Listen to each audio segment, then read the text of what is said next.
C'est intéressant, vous avez raison de rappeler l'importance de l'impact social et sociétal pour Arkea, ce qui explique aussi très probablement, et c'est ce que vous expliquez ici dans ce livre, la fabrique de la décision, parce que forcément la diversité, la parité, l'égalité des chances et le collectif, ça en fait partie. Est-ce que ça a été difficile pour vous de vous imposer dans ce monde d'hommes ?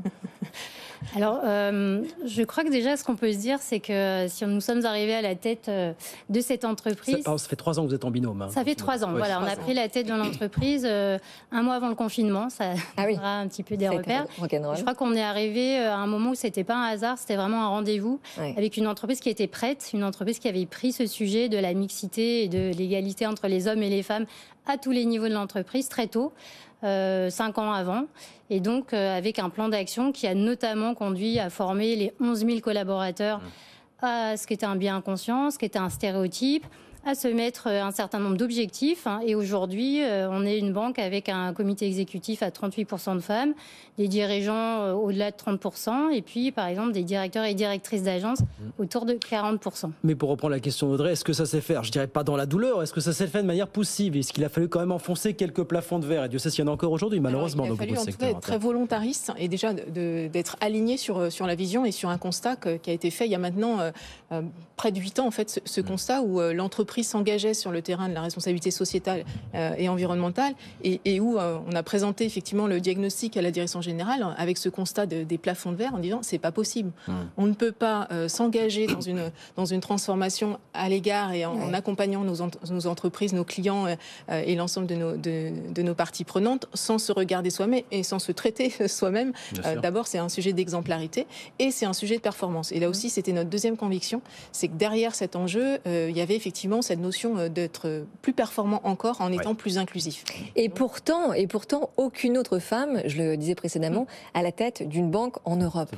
Aujourd'hui, en 2022, comment est-ce que vous expliquez ça ? Alors, probablement, les banques ne sont pas aujourd'hui prêtes et n'ont peut-être pas pris à bras-le-corps le sujet. Moins que d'autres secteurs ou d'activité ? Alors, la différence, je pense, entre les banques et d'autres secteurs d'activité, c'est que dans les banques, globalement, il y a des hommes et des femmes. C'est-à-dire qu'on est à peu près à 50-50, c'est le cas de l'ensemble de la profession. Simplement, il y a un moment, on ne voit plus les femmes. En tout cas, c'était notre cas. C'est encore un petit peu le cas dans beaucoup de grandes banques.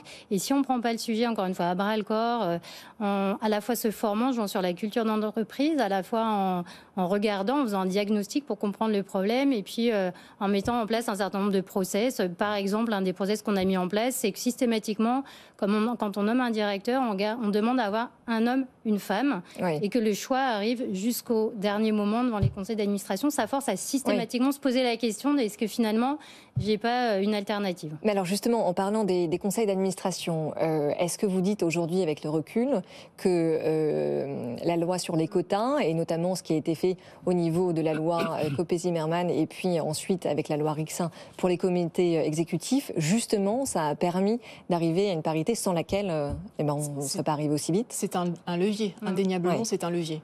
C'est pas suffisant et il faut surtout pas le subir. Et tout l'enjeu, c'est bien effectivement de s'appuyer finalement sur ces leviers-là, mais d'embarquer toute la culture d'entreprise, tous les processus de l'entreprise. Et c'est bien ça qu'on a voulu mettre en place au Crédit Mutuel Arkea, en embarquant vraiment l'ensemble des collaborateurs, y compris les hommes. Je crois qu'il y avait aussi un enjeu important, c'est que tout le monde soit convaincu que, encore une fois, c'est un sujet de performance et c'est un sujet d'inclusion qui concerne tout le monde, les hommes comme les femmes.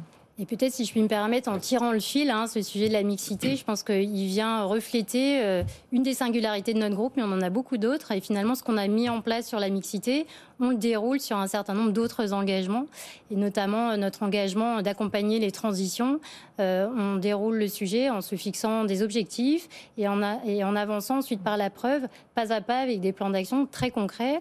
Par exemple, sur le sujet, je prends l'exemple de la transition environnementale, on est en train de former l'ensemble de nos collaborateurs. On a commencé par nos conseillers à la fresque du climat pour les sensibiliser et se dire c'est quand ils comprendront ces sujets, qu'ils les appréhenderont bien, qu'ils seront les meilleurs pour ensuite les présenter à nos clients. Ça, c'est un exemple. On peut en citer effectivement d'autres, mais cet axe de la mixité, c'est le reflet à la fois d'une entreprise engagée et d'une entreprise qui prend des engagements et ensuite qui va mesurer et arriver avec vraiment des preuves.